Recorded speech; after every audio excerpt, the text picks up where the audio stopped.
Michael Fox, and this is the Prospector Podcast. And I have returning guest from the National Investor, Chris Temple. Welcome, Chris.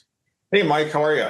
I'm doing good, as we always do. The Fed had their day yesterday, and we're going to unpack what has been done, what was said, and the implications thereof. So, quarter point cut. It was ever since s'mores in Wyoming, it was pretty well telegraphed.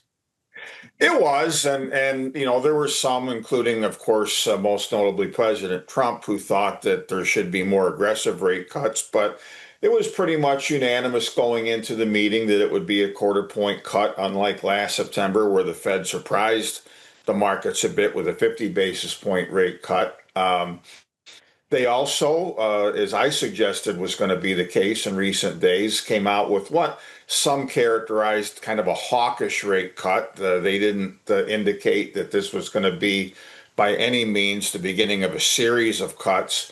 The only nod that they gave to the president, and of course the president's hand-picked, at least temporary, governor, voting governor on there, Stephen Myron, who thought that they should be, really cranking up the printing presses. He was the only actual dissenter in the meeting yesterday.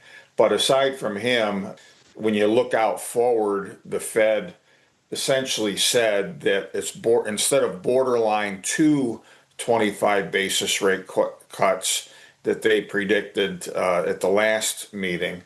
Now it's borderline 3 rate cuts. So it could still be just one more. It could be 2 more in 2025. That will be determined by what the inflation and jobs numbers look like in the near term, if you believe them. And then basically that extra 25 basis points that may get thrown in this year still impacts the next 2 years. So they went to a projection of 3.6% federal funds rate by the end of next year, which would mean from the present point, really 3 25 basis point cuts instead of 2, and then maybe 1 or 2 more in 2027. Of course, a lot of these longer term numbers don't mean much. Their inflation numbers certainly haven't meant much because they've continually been having to come back and explain why inflation is not yet down to 2%, et cetera. But bottom line from yesterday, Mike, is that, the Fed did 2 things. Number one is they gave in to not only the administration, but to the markets that were pining for a rate cut. And more often than not, if the markets for an extended period of time drag them toward a decision, the Fed will capitulate. And secondly, as Powell pointed out, they do have this Hobson's choice between the jobs market, which they think is weakening, although Powell admitted that we're in a different world right now where employment's concerned, and choosing between that and inflation, which Powell admitted is hotter than it was the last 2 times that they had meetings, and that's not guaranteed it's going to continue to come down. But in the grand scheme of things, and they've said this for a while now, that if they do have this Hobson's choice, if they do have a gun to their head, and they have to choose between letting inflation run hotter or choosing the more politically and market-friendly move of letting inflation run hot in the name supposedly of supporting the economy, they're going to do the latter, and that's what they did yesterday. Yeah, no, most definitely, because if you looked at the inflation rate, it ticked up, from where it was, and it was a pretty healthy little tick up, but still below 3% at 2.9. But still, it's nowhere near the so-called 2% target that quite frankly, you and I have been laughing about for at least a year and a half, because we know that they're not going to get there again. But let me interrupt you there, Mike. What was comical during Fire Marshal Jay's press conference yesterday is that one of the reporters came right out and pretty much called him out on what bullshit their 2% inflation target has become. He said, you were telling us for the last 2 years that getting to 2% inflation is 2 years away. You just told us again it's 2+ years away to get back down to your 2% inflation target. Aren't you going to just come out and admit that you've got to ditch the target? And he had a bunch of mumbo jumbo out of his mouth that didn't really answer the question, except that, well, this is what we think is going to happen. So, we all know that barring a major economic crisis or prolonged recession that gives the Fed a lot of help in this regard, the dynamics in place right now are just not going to allow inflation to get consistently down to that level. And, Powell wants to try and sugarcoat a lot of different things. He should look at the consumer confidence numbers from last week, where people who actually buy groceries and pay for car insurance and pay for health insurance and pay for utilities and mortgages, across the board, consumers certainly don't see that inflation is going in the right direction. They see it continuing to go higher again, not lower. Yeah, no, they do. And yeah, he likes to tap dance. He makes people like Bojangles look like amateurs in his ability to tap dance around some of these questions. But yeah, we've been talking about that. And the funny thing is, even with the inflation numbers, I still liken things back to when I lived in Vancouver and we had that strange January where we had 8 of the first 10 days of the month had record rainfall, and then things went dry. And the latter part of the month set a record for the most consecutive days without rain in the month of January. And when you pulled it all together, January is an average rainfall month. And that's the interesting with things with statistics. When you get down to averages, it's a 2.9% average for inflation, but the things that we need, insurance, housing, food, healthcare, those things are way more inflated than things that we can pick and choose on electronics, toys, clothing, although we kind of need clothing. And it's getting us to this average, which is still high. But if you took away the things that people have a choice over, the inflation number would be considerably higher. Well, that's true in a couple respects, Mike, even more than you know. There was an interesting Freudian slip that came out of his mouth yesterday that probably went over most everybody's head. But when he was talking about goods inflation, okay, he let it slip that there have been times when we had less onerous inflation in the past that we actually had goods prices going down, he said. And this was because of competition, this was because of innovation and stuff like that. But then he had this Freudian slip was he qualified it by saying that prices were going down, but then you have to adjust for improvements in quality.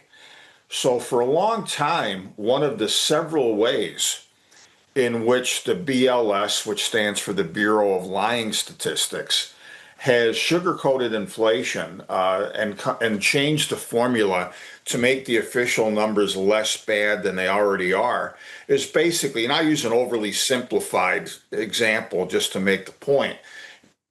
If you bought a TV 5 years ago for $400, okay, today the TV is selling for $500. But if it's got more bells and whistles, the government says those bells and whistles don't count. And the price of the TV stayed constant or actually went down by their numbers because it's a better TV.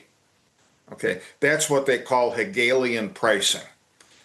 And, or not Hegelian, there's another word for it. I'm missing the word. Whatever it is, but that's the mechanism that they've used to figure out a lot of these things.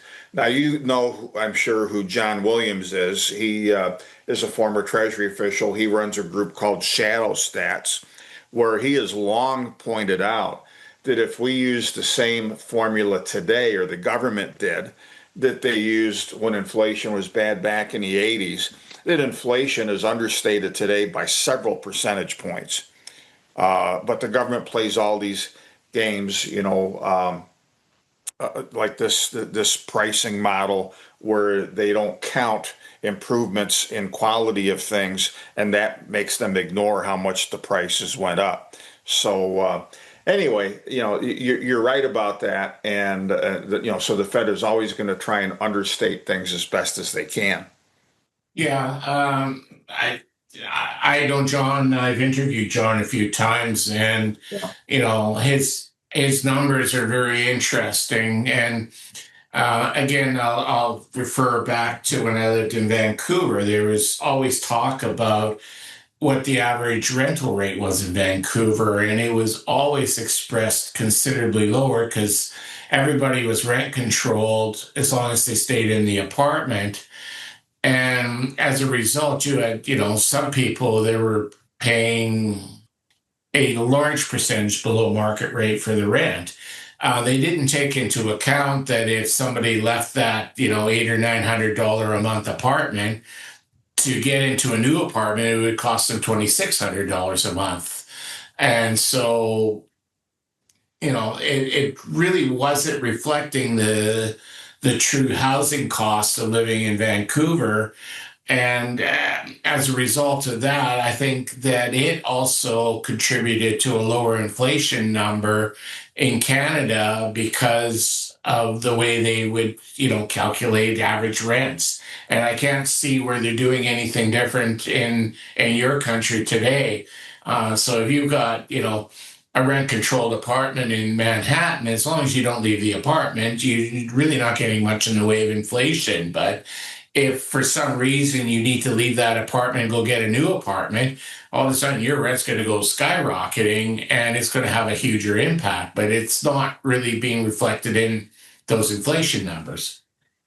Correct, correct. And I have to correct myself that the term I was looking for earlier, just hit me while you were talking, Mike, is hedonic pricing, not Hegelian. Hegel was a whole different animal for a different discussion, but hedonic pricing is what they come up with. But yeah, you're right, and that's another thing where Powell was discussing housing statistics yesterday. They're kind of troubled because the housing market is kind of broken.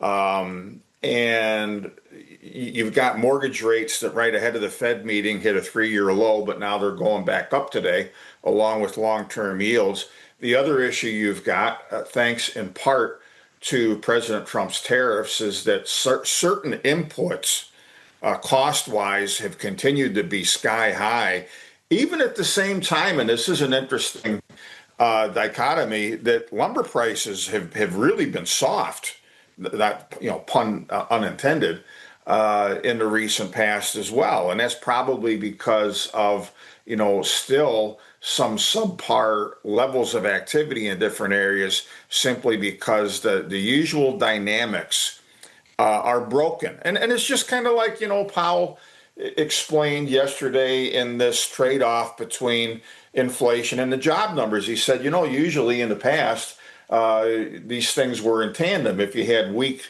employment numbers and unemployment was threatening to go up or starting to go up, that usually was accompanied by softer inflation, but that's not true today, quite the opposite. So there's a lot of really weird stuff going on out there. And I think it's because a lot of imbalances that we've had and the financial repression that we had for so long, which again, another Freudian slip out of Powell yesterday, was admitting how a lot of what's going on right now was caused by the Fed going nutso, printing money and keeping interest rates too low in the, just before COVID, and then certainly in the immediate aftermath of the COVID pandemic. And we're still paying the prices for that in different ways. And yeah, and then you add tariffs on top of that, and the reality with the tariffs is most of them didn't take effect until last month. Trump would announce them as early as last April, and everyone got like a 30-day reprieve. He'd re-announce them, then he would give them a 90-day reprieve. But most of the tariffs have now come into effect. But those figures aren't necessarily showing up yet in, corporate earnings or in pricing, because that's where the tariffs are going to show up. So we truly actually don't know as the Fed would indicate, know the effect of what the tariffs are going to have on the economy. Well, look, long term, somebody's paying them. I mean, Scott Bessent, the Treasury Secretary recently, and then I think Lutnick, the Commerce Secretary, were both trying to explain a lot of this away. Well, China's paying most of them. Okay, well, how are they paying most of them? Are they paying most of them by raising prices on things before they send them over here? I mean, it strains credulity, Mike, to say that nobody's paying for this or the man on the moon is paying for these things. They're going to be felt somewhere. Okay, now there have been, a couple of car makers. I think it was John Deere, one of the ag companies, and others who have already said in their most recent earnings announcements that they've taken hits and had to absorb some of these things. That's only going to continue if things go on. The markets have been, I think, too forgiving of all of this for a variety of reasons, not the least of which is that when the stock market's always setting new highs because everybody's ignoring everything, and still riding waves of liquidity. Nobody cares about these negative things or bad things until they get hit more forcefully over the head with them. So look, long-term tariffs are going to continue to be a cost. And look, I think that the markets also have been forgiving of this because they think that what will compensate for that will be all of these investments and deals and whatnot that President Trump is negotiating, which long term will broaden our economy, goose the financial markets even more, and stuff like that. And then that's not without some foundation. Okay, so the dynamic, and we can look at all of these different factors, including chronically higher inflation and interest rates that the market should be more concerned about. But it really gets boiled down to two things, Mike. Number one is if the Fed is not going to be negative and is now going to at least move in small steps towards being more accommodative, that is all else being equal, net positive for the markets. And secondly, the view, and again, it's not without some foundation if it's exaggerated in some ways. If the president is going to do all of these different things and make all of these deals and negotiate all of these investments, that and the net result is that will also goose things, at least for certain sectors, and at least for the financial markets. And so, one after the other, even people who are warning that the valuations are stupid right now on Wall Street say, hey, despite that, yeah, maybe it's stupid, but most people don't do really well if for an extended period of time you fight the Fed and you fight the tape. Yeah. Although I got to question whether or not these investments are actually going to happen. I remember back to the first term where I think it was Carrier was supposed to build a factory and save thousands of jobs in Ohio. And we've gone through a Biden administration. We're back to Trump 2.0, and they still haven't broken ground on this factory that they were supposed to be bringing. So, like, I almost wonder sometimes if, these so-called investments are just an appeasement to Trump, and they have no intention of following through on them because, we're not seeing the shovels turning ground. Well, I think in some of those cases that's true. I mean, also during Trump 1.0, you had, I'm in Wisconsin still right now for the next almost 2 weeks before you and I meet at the Better in Our Backyard conference in the Twin Cities, after which I start zigzagging my way home over several days' time. But, here in Wisconsin, Foxconn, the big, very much ballyhooed project down in the Kenosha, Wisconsin area. That ended up being a shadow of what had been promised. And last but not least, which is appropriate now, is the president on a couple of different fronts is promising an imminent deal on one thing or another, whether it's TikTok specifically or whether it's trade generally with China. Don't forget his big deal negotiated with China back when, I think it was in 2018, where China made numerous promises on how much money it was going to spend and invest and buy in U.S. goods and stuff. Never did a damn thing. All right, and it wasn't always because of COVID, because that didn't come until quite a bit later. So yeah, there's a lot of examples of that, and even this go around. I mean, some of the stuff that the president has negotiated, I think, is legitimate, and the parties are serious. One of the big outliers, though, was this big deal that he negotiated with Europe with Christine Lagarde, and that was laughable. No, Ursula von der Leyen, I think, in this sense, she's speaking for every country in Europe, which one by one, several of them came out afterwards and said, "What? We didn't agree to that," you know.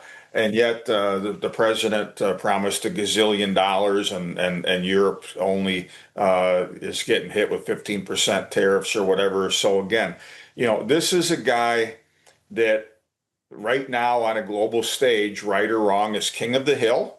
There's a part of me that's proud of that and wants the U.S. Via President Trump to make up for a lot of what we gave away and to other countries over decades. So there's a lot of sentiment in favor of ideologically and in the big picture, what the president's trying to do. What all of these things translate to on the ground still remains to be seen. And yes, a lot of it, I think, is still wishful thinking. A lot of it, we have to see if it's actually going to come to fruition. But hey, the markets right now just they're willing to look past all that and say, well, he's got the right intentions. He's pursuing generally the right policies. He's certainly way more business friendly than the last administration was. And for most everybody right now, when you've got the upward momentum on Wall Street, all of that is good enough. Yeah, if the markets keep being inflated, the rest of it can certainly be overlooked. But let's take a look. We talk about the Fed raise, setting interest rates, but realistically, those are short-term interest rates. The long-term interest rates are set by the market, and what are the so-called bond vigilantes saying about the current Fed policy and the push and pull between it and the administration?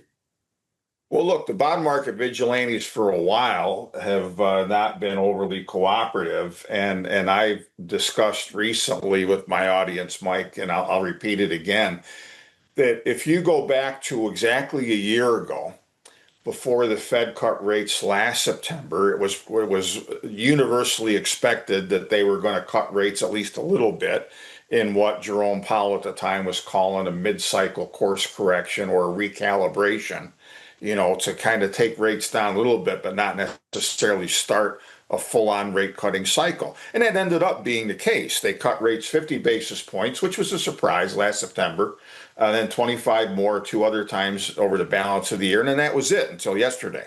Now, ahead of that, as always happens in knee-jerk fashion, the bond market pretty much rallied across the board. And part of the implication was that the Fed was finally prepared to start cutting rates a little bit because maybe the economy was going to weaken. And if you really believe that the economy is going to weaken and that also will bring down inflation, then sure, you would buy long-term treasuries expecting those yields to go down as well.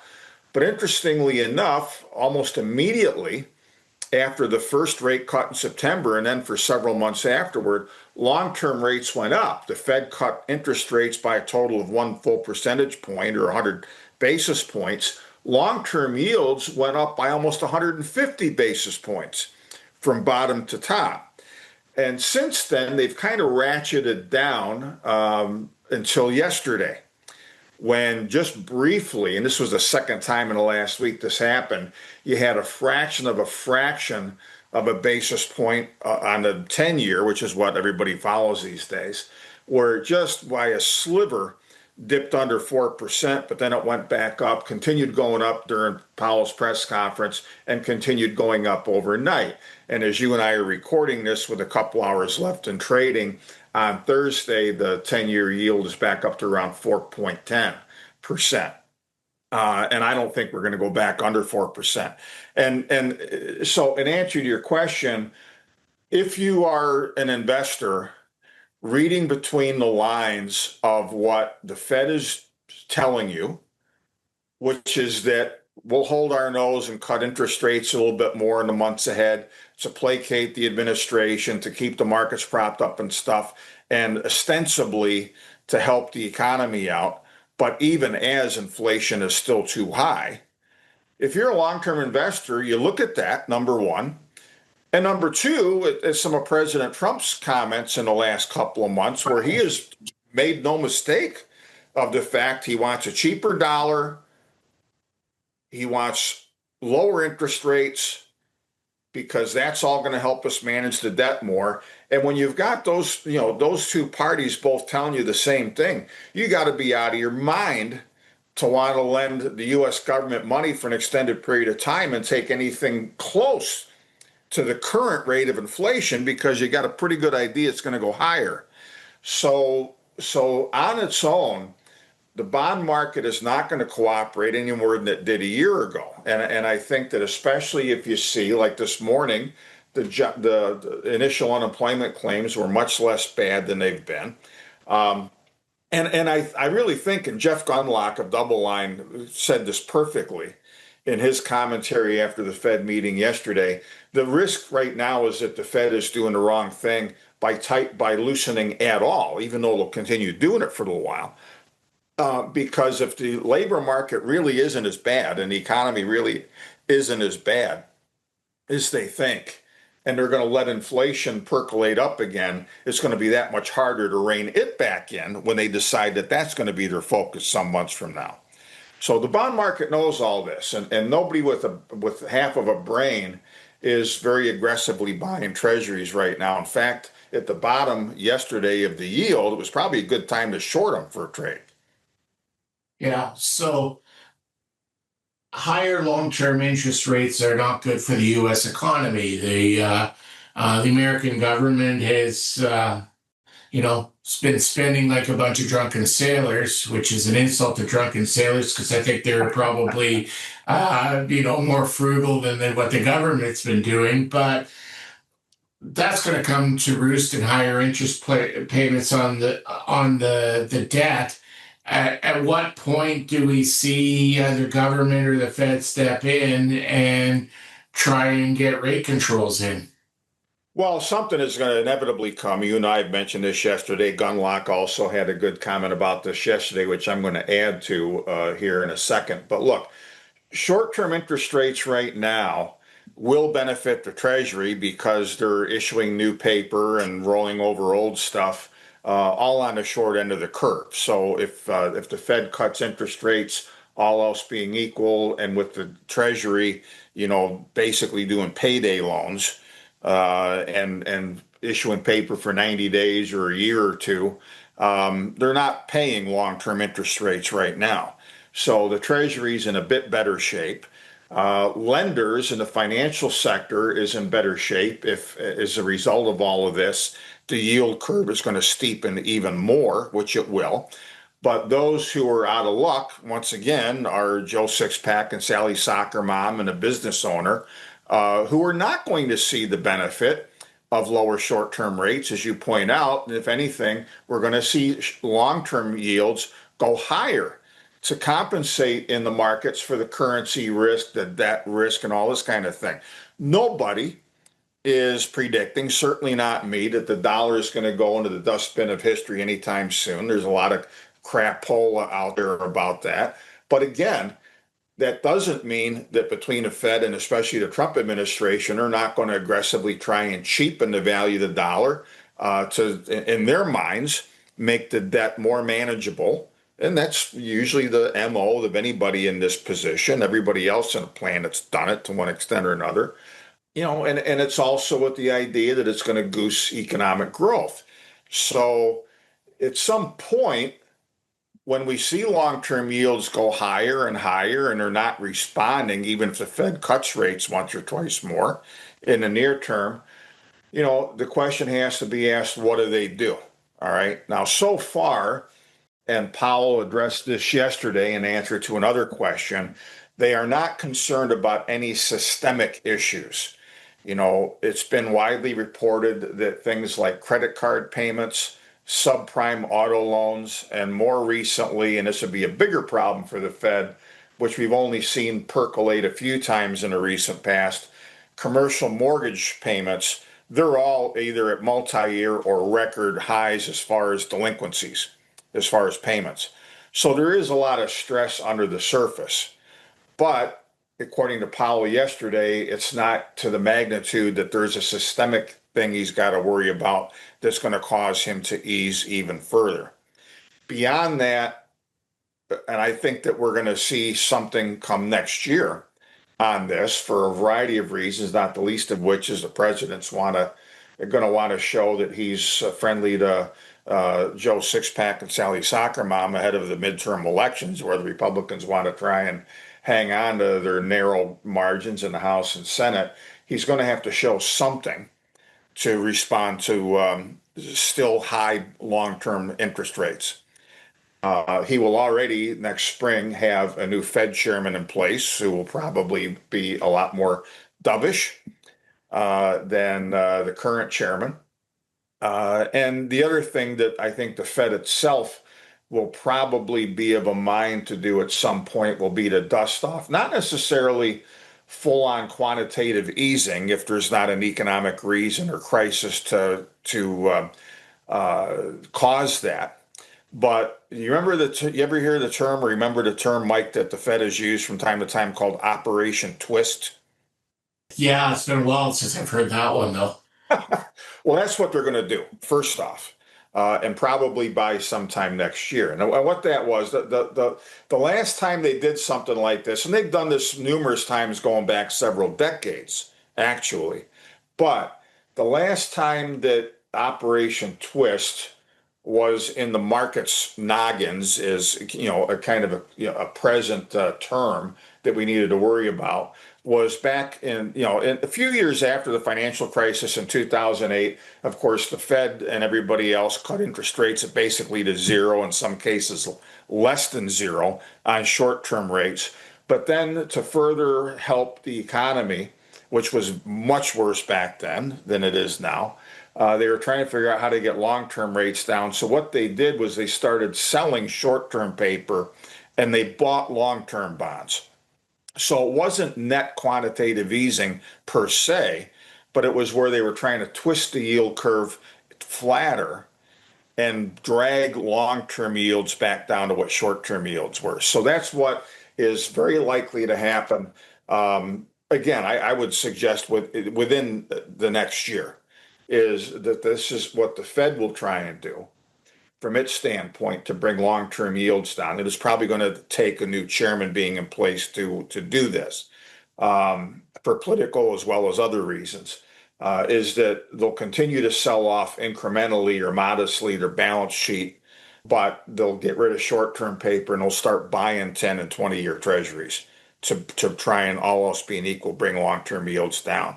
Because the market's not going to do it. The market's going to want to go the other way.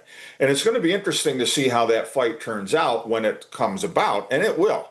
Make no mistake about it. Because back in 2011 timeframe, when the economy was very slow to recover, and you could get away with an Operation Twist back then because you didn't have decent economic growth, you didn't have inflation as an issue. Now you've arguably got at least a little bit of economic growth left, but still a lot of inflation. And it's going to be interesting to see if an Operation Twist getting dusted off and redeployed is going to be enough to counter what is still going to be the inclination of the bond market vigilantes to keep pushing long-term yields higher. But we're not going to have to worry about that, I think, until the spring. No, but it could also happen sooner because businesses pay at the higher end interest rates. Mortgages are based on the high end interest rates.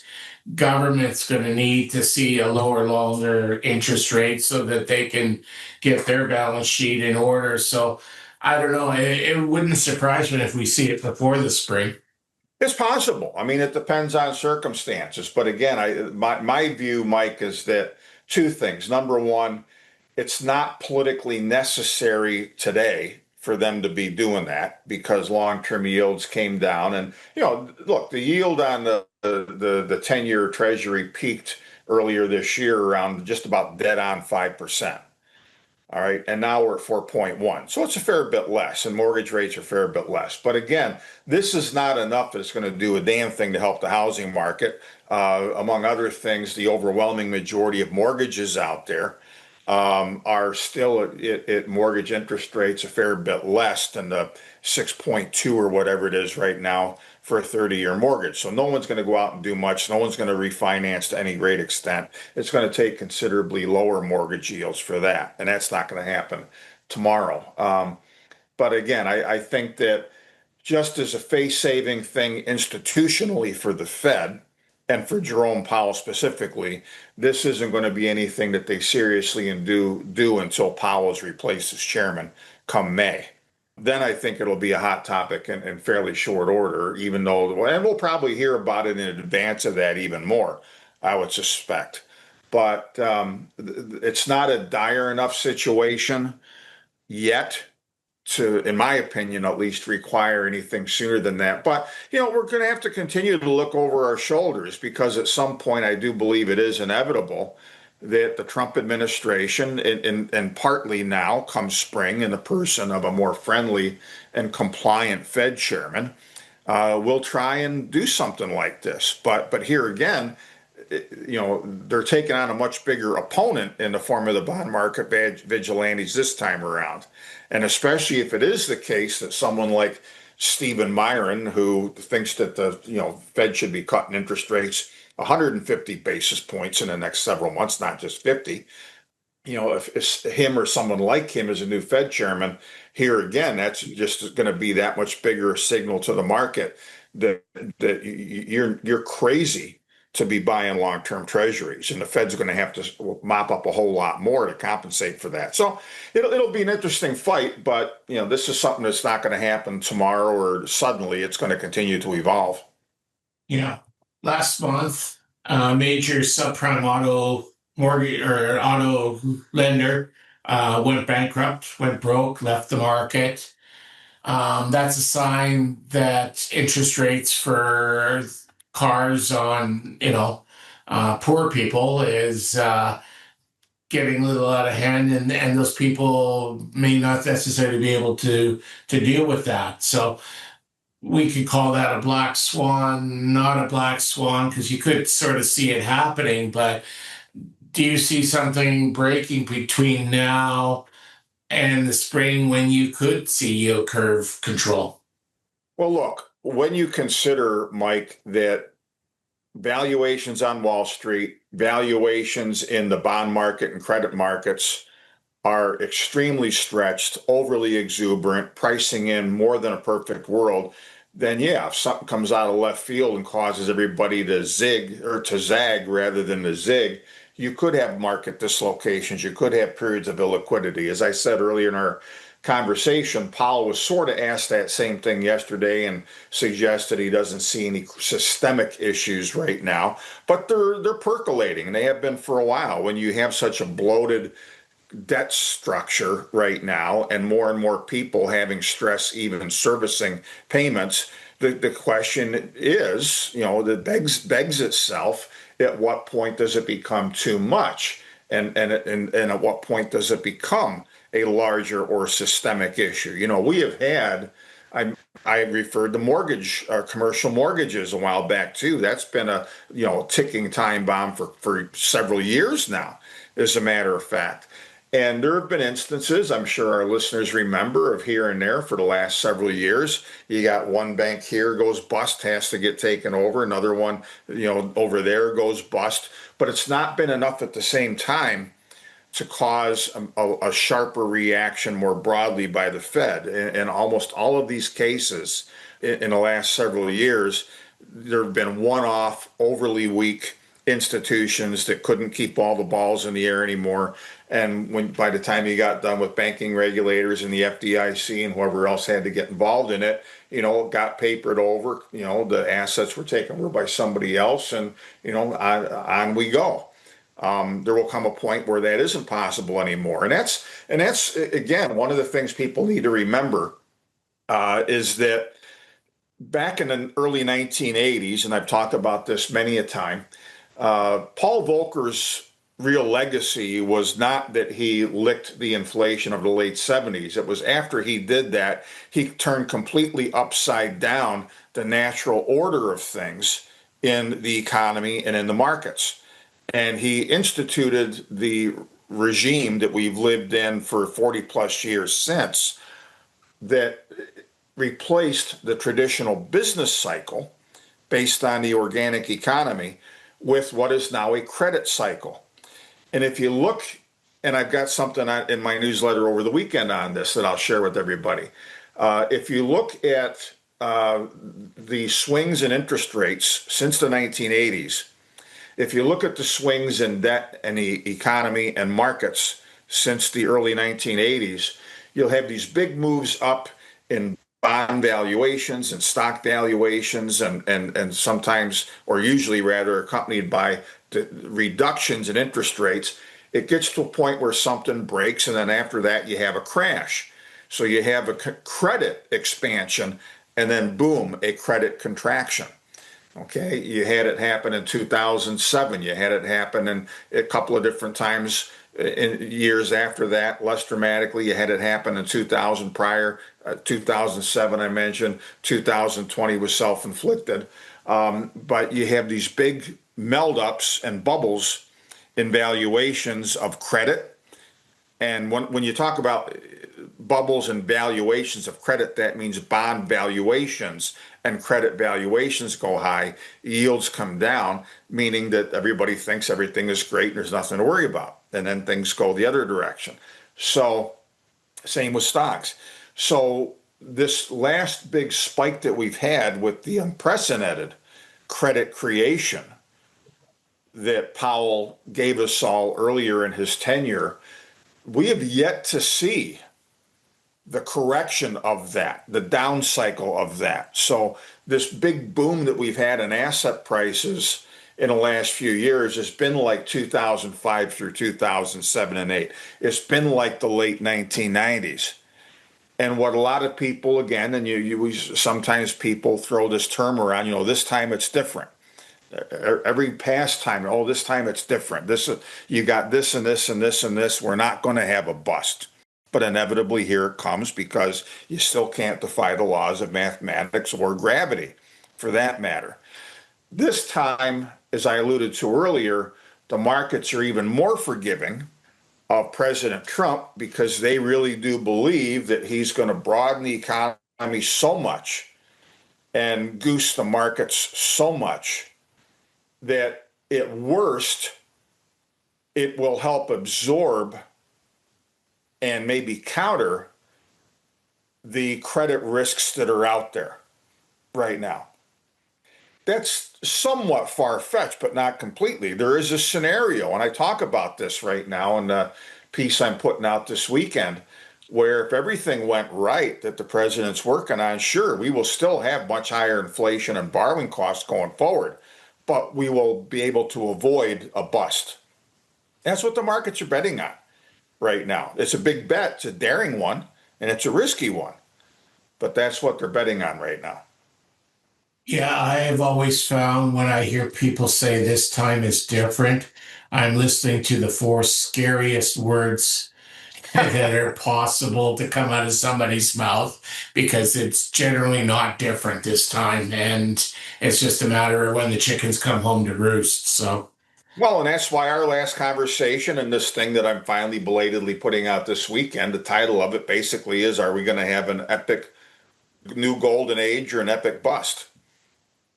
well, we could have a new golden age in precious metals and an epic bust everywhere else.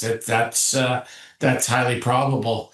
Yes, Um, it is. let's uh, let's flip hats here for a second. We've been talking about the Fed and Fed policy and how it affects the economy.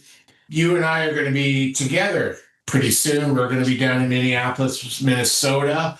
Our good friend Ryan Sistad is putting on a conference on critical metals and mining nationalism in the United States, October 1st to 3rd.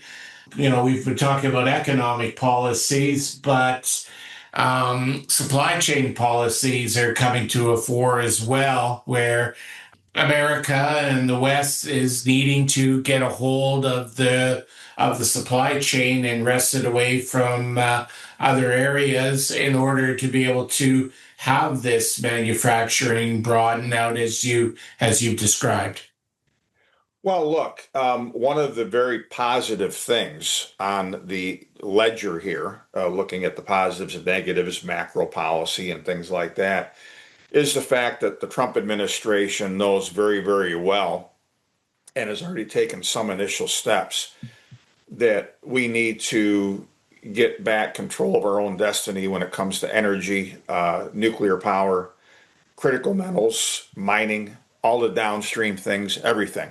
As I like to say time and time again when I discuss this subject in a big picture way, Mike, it hasn't been over the years just sneakers and t-shirts and Christmas toys that we've outsourced to other countries.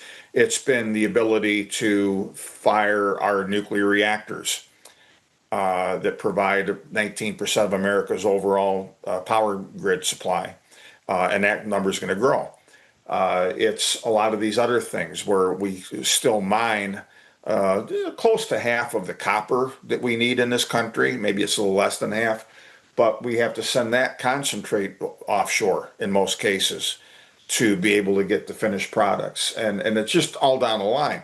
So, we have an initiative that's a national security and a public policy imperative to gain control over these industries again and reinvigorate them, get all of the roadblocks and headaches and red tape and multiple layers of permitting out of the way. And if this is all done right, we could have an economic renaissance and boom rivaling the Industrial Revolution of over a century ago. Canada, of course, is in much the same situation. But there's a lot of work to be done. My fear continues to be is that before we really have our act together, we will have an economic shock and or a geopolitical shock that's going to make our shortcomings in these areas that much more stark.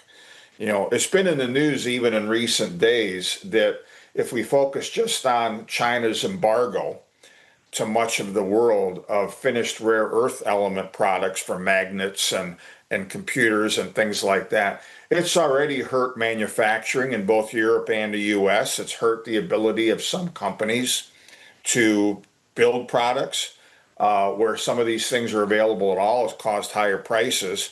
And the administration, and recently with the MP Materials deal and investment on the part of the Defense Department, where they realize that they've got to step up in a bigger way than ever to make all of this stuff right. I don't think it's going to be nearly enough and nearly enough money spent on this right away until we have far more of a crisis in these things. For example, and this just happened this week, you and I have talked more than once in the past about one of my favorite public policy initiatives here in the US that would jumpstart a lot of this stuff, and that is the National Infrastructure Bank initiative. That bill finally was this week introduced again into this current session of Congress. There were 30 some co-sponsors, all Democrats. And so, among other things, when I see a couple of my Republican congressman friends at Ryan's meeting, I'm going to tighten them up a little bit and say, what in the hell is wrong with you that your name is not on this thing? Because number one, when you look at the National Infrastructure Bank initiative, this is much more of a market-friendly and anti-government, maybe that's not the best term, way to go about funding all of this stuff without adding to the federal deficit. And number two, this will dovetail with what the president's trying to do on all of these infrastructure and mining and related building blocks. So, here again, the fact that there's not a single Republican name, and I know the efforts have been made on this thing, tells you that we're not going to have nearly enough money, nearly enough tailwind behind all of this stuff before we inevitably do have our next economic downturn and recession. And then more and more people will sign on to this thing because it will be far more necessary. And it's a shame that, big initiatives that need to happen sometimes don't until you've got a gun to your head and until you've got a crisis. It should be going on now. Yeah, I agree. And if people want to learn more about what's happening with the critical metals and how it's investable, etc., I would highly recommend they take a look at spending a couple of days in Minneapolis and come and join us. There's going to be all sorts of experts from our friend Scott Melby, who's the president of the American Uranium Producers Association, to other experts in rare earths, other critical metals, copper. It'll be a pretty wide and broad area discussion, and it'll be an eye opener for a lot of people that are now starting to hear that there might be a problem without realizing how deep and broad a problem it is. Well, very much. It's something that I think will continue in different forms. We'll have meetings at least annually of this kind with Better in Our Backyard, along with the other functions that Ryan has. But again, I think that there are some positive signs that more and more people, and even the investment markets, are starting to wake up to some of these commodity stories. But again, it's not nearly enough. It needs to be jump started much more so. I would like to see the Trump administration spend 10% of the time on this kind of stuff, which is real and much more urgent than all of these deals to try and goose an AI sector that nobody understands, and it's more fantasy and bubble than it is substance. Yeah, and in reality, without the critical metals, they're not going to get the AI sector goosed either. That's right. If people want to continue to follow your musings on the market, the Feds, geopolitics, critical metals, and everything else that we talk about, how would they do so, Chris? Just go to nationalinvestor.com and follow the yellow brick road. A lot of different ways you can follow me there. Outstanding. I look forward to seeing you in a couple of weeks, and we'll probably record another one of these about what we're seeing at the Critical Metals Conference in Minneapolis. Absolutely. Take care.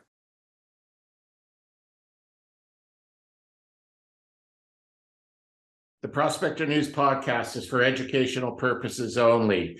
The opinions expressed are those of the participants and are not to be taken as investment advice. Listeners need to do their own due diligence and seek advice of a licensed investment advisor.